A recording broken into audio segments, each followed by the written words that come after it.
Well, hey family, this is Darlene. Wanted to thank you for stopping by the Jury by BDK YouTube channel. I know you didn't come here for a sermon. So here's the video, and we'll talk soon. Well, hey family, happy Thursday. This is Darlene. So I'm sitting here making some bracelets, and I am going to use some of I call them my vintage gold beads. So I'm going to be using some of these. Let's put this light over here. I am going to be using some of these beautiful beads. And I'm also going to use some of the smaller beads, and these are the 15 millimeter. I'm going to make a bracelet using these beads just by themselves. And also with those beads, I think I'm going to go ahead and match them. Remember, I got these beads at Hobby Lobby, and I don't like them because they seem like they would be easy, like that little part to lift up. But I'm going to make a bracelet, and I'll make it for myself just so I don't waste the beads. I was going to take the beads back to Hobby Lobby, and I was like, you know what? I don't want to do all that. And then when I go to Hobby Lobby, I forget to take the beads with me. So I'll make a little bracelet, and then I'll wear it myself. And then, if it breaks up or do anything, okay, that's on me. It's mine. It's okay. It's cool. Also for these beautiful vintage beads. These are on the website. These I'm going to match it with one of the recycled metal beads. The round metal bead I got at Joann's way back when, and I just went ahead and wrapped it with some 18 gauge wire just to give it a little bit more personality. So I am going to do that. This video is going to have one of my recordings for one of the business presentations that I did. Instead of having music, I was thinking, okay, music is good too, but I could also educate at the same time. So I'm going to go ahead and put one of those presentations. You'll be listening to that presentation as I'm creating. And the reason why that's going on is because I'm at the same time, while I'm making items, I'm listening to a business audio book. So because I'm listening to someone else's business audio book, I can't let that play in the background because the video will get a copyright strike. And I don't want to do anything like that. So I could play my own content on top of my video because it's my content. So I figured, that would be a little bit cooler because in that way, people are kind of learning some things. Music is real good and real cool too. But, would I rather listen to the music or would I rather learn a little bit of something? I would rather learn a little bit of something. But if you guys want music, let me know. I'll put the music instead of the presentation over the videos. But anyway, I will probably come back at the end of the video and talk about the pieces that I made. If not, guess what? We'll talk. Oh, I was going to also say this too, though. If you create content, especially like on YouTube, I have found out with YouTube, YouTube works with you if you work with YouTube. So as long as you're creating content and you're uploading content and you're consistent, and you're producing content, YouTube works with you. But no sooner than you stop producing content or stop uploading or something like that, it's almost like it's a dead end street. Like there's quietness, like YouTube is moved on to another channel or something. So if you are uploading content, just kind of be consistent, because I do know like sometimes we'll go on like little mini vacays. We might be gone for 3 or 4 days or even 2 days, right? And we're thinking we won't be able to upload content. Yes, we can. Because what I do is I go on to my actual videos and I will download my video in a YouTube Studio, and I will edit that video into a short. So even when I'm gone on vacation or at a workshop or like anywhere that's taking me away from working, I can still upload some type of video, even if it's in the form of a short. And then also, like if I know I'm going on vacation for 5 days, or I'm gonna be gone for 2 weeks, or the job is consuming a whole lot of time and that type of stuff, I'll take like a Saturday or any given day that allows me the time, and I will record a couple of videos, and then I'll record those couple of videos, and then I will schedule those videos to be released. So even though I'm saying happy Tuesday or happy Monday, it may not even be Monday or Tuesday that I'm recording the video, but my mindset is I'm going to release this on a Tuesday. So, but it could be a Thursday. So let me go ahead and say happy Tuesday, right, to the family. So that's a way that I do it for the content. So if you do upload content, Don't be staying away like 3 and 4 days and stuff like that. You'll find that you'll be like, what's going on in my channel? I'm not getting views. It just seemed like it's quiet, like it's dead. Yeah, because as long as you're working with YouTube, YouTube is working with you. But then what happens with that is you gotta rebuild your momentum. You gotta build it back up, and you gotta get more active. And it's like, okay, it's almost like exercising. Once you stop and then you start back, you can't breathe. So now you got to build it back up. It seems like YouTube is almost like that to me. So my whole thing is doing the best that I can to be consistent, and then figuring out ways to download, to upload content by downloading my content, editing that content, and then maybe uploading some shorts, and then pre-recording content so that I could schedule it, and have it released at different days. Because sometimes I release a video, you guys don't even know that I did that video 2 weeks ago, because it sounds like I'm doing it like right now today, right? And sometimes I could be up videotaping at 2 and 3 o'clock in the morning, and it seems like it's daytime, like right now, because I've released the video.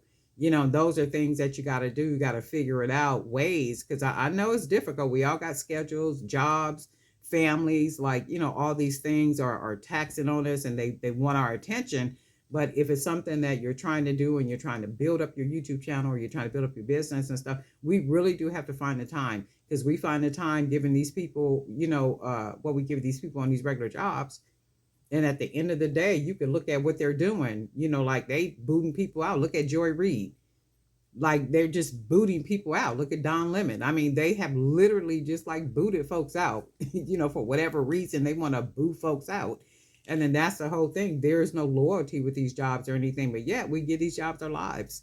So if there's something that you're wanting to do, or something that you're working on, and it's your I don't even like to call it a side hustle. If it's your business, and it is a grassroots business, and you are trying to, not trying, but you're growing that business by putting in the effort, by putting in the time, by putting in the energy, by doing the things that need to be done, one goal at a time, one step at a time. Keep doing that. Keep doing that. And I do know that at some point people are going to be retiring. So if you're retiring at some point, you at least want what it is that you're doing to be established and built up enough to where you could literally step right into it, and then keep it moving, and now just giving it all your full time. Like literally, oh, okay, well, I could just, oh yeah, I'm good now, because you've established it. If that means like going out to different street fairs or music festivals or things, and try to do like the bigger things. I know they cost a little bit more money, but the foot traffic is heavier. The foot traffic is heavier, the money is a little bit better, because a lot of those people are out there, they have the extra income to spend.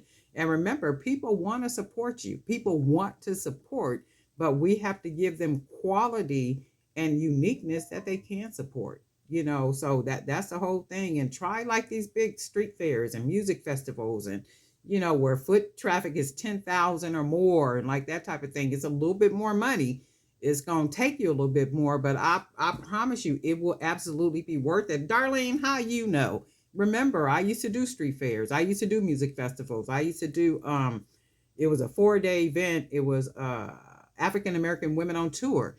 Was it 4 days? Friday, Saturday. It was 3 days. Friday, or was it Thursday, Friday, Saturday, and Sunday? Whatever amount of days it was. I know it was at least 3 or 4 days. So we would do that 3 or 4 days. And when I tell you profitable, it was profitable. And not only was it profitable, the contacts, you can get, and be sure to capture people's email. That's the beginning of your funnel. So that's one thing. Even like those people way back then, I still got emails that I send, email addresses that I send, people to, even right now for Jewelry by BDK. And that was years ago. My son is 31. So that tells you how long ago I was doing the leather and suede jewelry. It's been a long, long time ago. But even back then, it was 3-4 day events for me. I wasn't doing, something. And not that there's anything wrong with that. Don't get me wrong. But my whole thing is, if I'm going to be out there, I'm going to be hustling this. I'm going to be packing all this stuff up, setting up canopies, tables, displays, and all this kind of stuff. I'm going where it's heavy traffic. And that always was my thing. It was heavy foot traffic, because that was one of the first things I would ask. Well, what does the foot traffic look like? And they would say, okay, well, it's about 2,000. That didn't appeal to me. 2,000. Well, that's probably what, two or three sales out of 2,000. I'm like, nah, I don't even want to do 2,000. They're estimating 2,000, but it may not be 2,000 that show up. And a lot of times it wouldn't be. It would just be a handful of people, 600 people at most, right? But they're saying foot traffic estimated is about, 2,000. Well, you can't estimate. You telling me 2,000, but pretty much 5 or 600 is going to more than likely kind of trickle in, and they basically coming to see the sites or whatever it is that's going on at that moment. But for me, when people are going to like street fairs and they're going to music festivals, they're coming to make that an entire experience. And that entire experience is almost like going to SeaWorld or Disneyland or any one of those places. You going to have a good time and spend some money. Music festivals, street fairs, different events like that, they know they're going to experience something, and it's going to include spending some money, right? That's my whole thing. But anyway, that's my chat for today. I am going to, and when I be having these little chats and stuff, they do be kind of based on some type of email that I got, or because I get a lot of questions, and I get a lot of questions about business, a lot of questions about how, not necessarily how to do this, that, or the other, but like suggestions. And I can't tell anybody what to do or how to do it. I could just kind of say, hey, this is a little bit of what I do, but make it make sense for you. My whole thing is though, I just will never understand, and I don't want to understand, because if I understand it, I would have to do it to understand it. How we can give people 9, 8, 9, 10, 12 hours of our day on a job where we're building somebody else's, not necessarily building, but help to sustain somebody else's company or corporation or something. But then we leave there and we're not giving anything to what it is that we want. So you have to remember those companies started just like we start. And then there are times when you be like, okay, why am I even doing this? Right? Why am I even doing this? Well, I don't see no money from it. I don't see no views from it. I don't see no this from it. And remember that if you got two people following you, if you got five people subscribed to you, if you got one person subscribed to you, that's like walking outside your door and you got one dedicated, loyal fan, hollering your name and saying, hey, I love what you do. Keep it up. Right? So you got to respect that. And then it does grow. So don't even look at it like that. You say, I'm doing this because this is my purpose. This is what God has given me to do. And I'm going to keep doing it. I'm going to keep doing it. I'm that Proverbs 31 woman where she saw a land, she bought it, she planted seeds, and she tilled the ground, and she got a harvest. And what she did, she saw that her merchandise was good. And what did she do? She took her merchandise to the merchants at the market, and she sold wholesale. She was a businesswoman who sold wholesale. How do you know that, Darlene? Because she took her products to the market to sell to the merchants. So when she went to sell to the merchants at the market, she couldn't sell to them retail price. So she had to sell to them at wholesale, right? So we are Proverbs 31 women. Any one of us that are listening to the sound of my voice right now, and you're establishing your business, you're building your business, you're working on your business every single day, you are that Proverbs 31 woman. You saw a land, you went and bought it. And a land does not necessarily mean an actual location, land, property, dirt that we buy. No, it could be your website. It could be selling on any one of these platforms. It could be having your Facebook page. It could be anything. You saw it, you figured it out. You say, okay, I'm going to do this because it makes sense to me. Proverbs 31 woman. And then that's all it is. It's like a garden. You plant in your garden and it grows. Garden don't grow overnight. Orange trees don't grow overnight. You got to get out there, put in the work, make sure anything that you create is quality. It's the best that you can put out. It is not what somebody else's is. And remember, tap into your mind of creativity. That's one thing about the Holy Spirit. The Holy Spirit will give you a mind of creativity if you're supposed to have it. And the thing with that is you can't even compete with the Holy Spirit. When the Holy Spirit gives you a mind of creativity, or he gives you something to create, can't nobody compete with the Holy Spirit. We can't even compete with the Holy Spirit. Okay, just do what the Holy Spirit asks you to do. Produce, do what you're supposed to do. That's all there is. There ain't no more, and you can't lose. You can't lose. And then one thing turns into another. One goal, one step at a time. But anyway, I have did a whole lot of talking. I'm gonna go ahead and do some creating, and then I'm gonna put that presentation on top of here. So it's gonna be more talking. Okay, and we'll talk.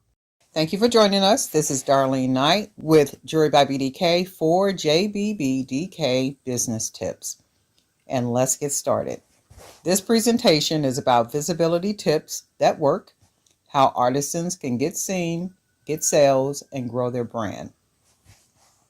And that's one of the most difficult things for artisans. How, what, where can I sell? So we make these beautiful pieces, no matter what it is. If it's jewelry, if it's woodwork, if it's dolls, if it's candles, if it's tables, if it's fans, if it's diaper bags, no matter what it is that we make, the objective in the end is to sell what it is that we make. And we can't sell it if it's not visible, right? So that's what we're going to go ahead and talk about. Why visibility matters. If people don't know you exist, guess what? They can't buy from you. If they don't know that your brand or your business exists, they cannot buy from you. Visibility builds trust, it builds authority, and it builds community. People buy from brands they feel connected to. So if they don't feel connected to you by way of social media, by way of you participating and vending at different events, and you become familiar, maybe at a farmer's market, at an art festival, at these different places, there is no connection, right? And people generally only buy from brands that they're familiar with or they're connected to. And a real cool stat is 80% of consumers are more likely to purchase from a brand they follow on social media. So if you're not a brand on social media, or you are a brand on social media, right? You have to present yourself as a trusted authority who produces quality. Everything is about quality. What is visibility in business? Well, let's talk about it. Visibility equals being seen by the right people in the right places consistently. And here's where a lot of businesses kind of fall short, because we think we can just show up, we can post a couple of posts, we can throw up some prices, we can do these things and never come back, 6 months down the line, and then repost. Well, that doesn't work. People are really smart. People are very careful about buying, especially online or from a social platform or anything like that. So you have to be consistent. It's almost like a man-woman type relationship. If she just shows up every once in a while, but he's wanting a solid long-term relationship, he's not going to keep doing that with her, and she's not going to keep doing that with him. You have to be consistent. And if you're not consistent, that only shows me that more than likely you're not serious about your business or your brand. And then chances are you're a fly-by-night type of business. And it's not about being everywhere. It's about showing up with purpose. For me, the not being everywhere really does mean not being everywhere. However, you can be in most places. So most places might be, for some people, Facebook, Instagram, website, Pinterest, YouTube. You don't necessarily have to be on TikTok or a lot of these other platforms, that we hear about. Pick the ones that make sense for you. Pick the ones where you believe that your market is, and be consistent. Show up often on those different platforms, because you do have to have a social media presence. And I talk about this all the time in a lot of other videos. You have to have a social presence in order to be what's considered a legitimate business or brand. So the first thing that people generally do is, if you want to collaborate, if you want to do business with another, with a like business to business type situation, or you want to do white labeling or private labeling or anything like such, the first thing that potential buyer or collaborator is going to do is go online and check out your social media presence. They're going to look for your Facebook, your Instagram, your website, Are you on YouTube? It's like, okay, are you TikToking? It's like, where are you? So when they go and they search you out and they see that your brand is visible, you can go on Google and go through images or anywhere. Jury by BDK is like kind of all over the place, pretty saturated, right? And the reason why I do that is so that potential business partners or collaborators, they can get a feel for Jury by BDK. They can get a feel for the personality of the brand. They can get some insight to who the designer and the owner is. And you have to have that social media presence. You can even build your presence up on your website, which will yield website traffic. So if you have videos on your website, you have reels on your website, you have photos on your websites where you're doing vending events or you're doing taking pictures of your process, your creative process and things like such, that too can help build web traffic on your website. And also email engagement. People kind of fall short with email engagement. I don't know why. They think it's like obsolete. It's really not obsolete as long as you're not wearing it out. You're not sending people too many emails in a short period of time. So a monthly newsletter or a monthly digital magazine is like the coolest thing and the most efficient professional thing that you can do to make people aware of your brand and your business. Event exposure. Don't be afraid to go to events. Pick out those events, research those events, find out what the foot traffic is like. A good thing to do for events, any event that you're considering going to, you always want to go to that organizer's website. And generally what happens is they will have the previous year's images from that previous year's event. Look at the pictures from the previous year, and that will give you some type of indicator what you can expect for this upcoming year's event. And what they generally do is when they take the pictures at the busiest time is when they walk around and take those pictures. So if at the busiest time you see that there's a handful of people or not a lot of people or don't see people walking with bags, that's not a good sign that people are buying. It's a telltale story in those pictures. So check out the pictures. Do a little research for each one of those events that you're wanting to maybe attend and vend at, and then make sure that it makes sense for you. It doesn't make sense to go pay $200, $300, $400 at an event and that event is not compatible with your product. That's something you don't want to do. And also word of mouth. Word of mouth could either kill your brand or help build your brand up. That's why we always want to produce and distribute quality. Always, always quality. The visibility growth formula. Let's talk about it. Number one, clarity. Know who you're talking to. You have to know who you're talking to, who you're selling to. And what exactly does that mean? That means, am I talking to myself? Am I talking to the young lady at my doctor's office when I walk in and she's the medical assistant? Am I talking to her? Am I talking to the little old lady that lives next door to me? Am I talking to that executive professional and LPL when I walk into LPL so I can have a discussion about my investments? Am I talking to her? Am I talking to the young lady that works at the grocery store who's a cashier? Who are you talking to? Who is your customer? That is what you have to figure out. Is it the 8-year-old? Is it the 15-year-old? Is it the 30-year-old? Is it the 45-year-old? Content. Show up with value once you know and understand who you are talking to or who your market is. Show up with value for whoever that person is that you're talking to. And then you want to be consistent. Consistency is key. Be present regularly. And I think here is where a lot of small business owners and entrepreneurs kind of fall short. We think that we can post and we can show up this day and like really go hard and, not show up again for another 6 months. That is not how businesses work. You have to show up. You have to be present. You have to say, okay, this is what this is. This is real to me, is important to me. So I'm going to show up regularly. And number 4 is connection. Engage with real people. That's where a lot of vending comes into place. If you want to start out like doing vending, you want to engage with people, and not only just engage with people in public, like on your social media. There's ways that you can do like Zoom. And then number 5 is call us to action. Tell people what to do next. Tell people what to do next. We assume that every person knows what to do, and they really don't know what to do, especially when they're trying to figure things out. When they're trying to figure things out, they don't know your process.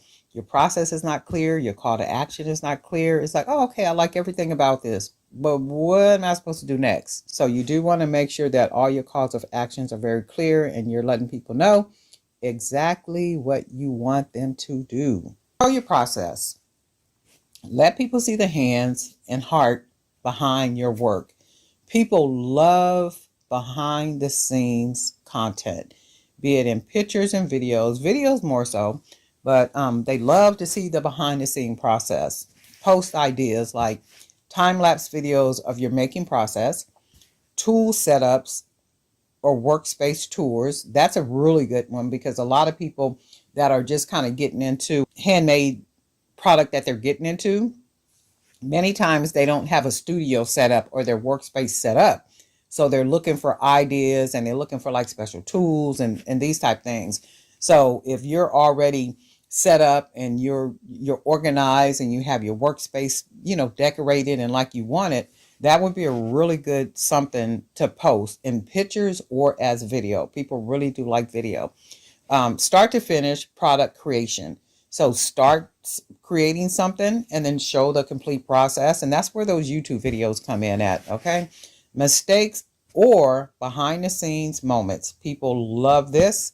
They love this because it shows the realness behind the creator, the realness behind the artisan. Why, you say, Miss Darlene? Because it builds trust and shows authenticity. And that's what people are looking for. People are looking for realness. There's so much fakeness and so much scamming and things going on online. People need you to be a real person. And by being a real person, they want to see the behind the scenes. They want to see the real you. They want to see, hey, show us that you're a real person and your brand. Let us see what you are doing. And you don't have to give your whole life. You don't have to be a reality show, but there are things that you want to show behind the scenes and do little tours and special little videos and reels and things for your people. Leverage social proof. We just kind of talked about this. Authenticity. People want to see that you are a real person. You are doing what it is that you said that you are doing. People want to see that others love your work. What to share. Testimonials are really cool.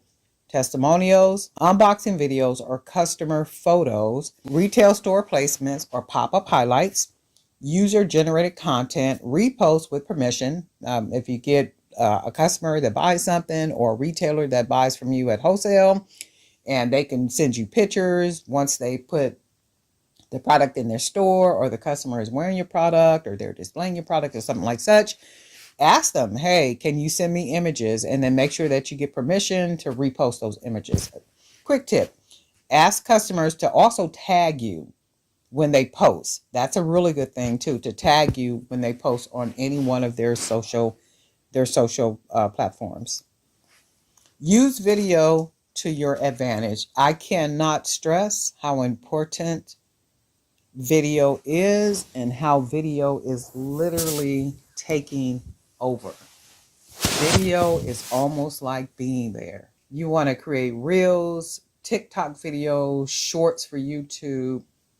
And what happens with this is there is a high reach potential, plus your personality gets to be seen. Not only your product, but your personality. Video ideas for artisans would be packaging and order with me, quick DIY tutorials, and I do a lot of this on my YouTube channel. Product styling ideas, what inspires your pieces, voiceovers with your story or tips. And those are just some ideas for artisans, like if you want to get started doing some YouTube videos, or if you want to get started doing some reels, some TikToks, some shorts. Those are just some quick ideas that I could think of, off the top of my head. Really simple, really easy things to do. And just a quick tip,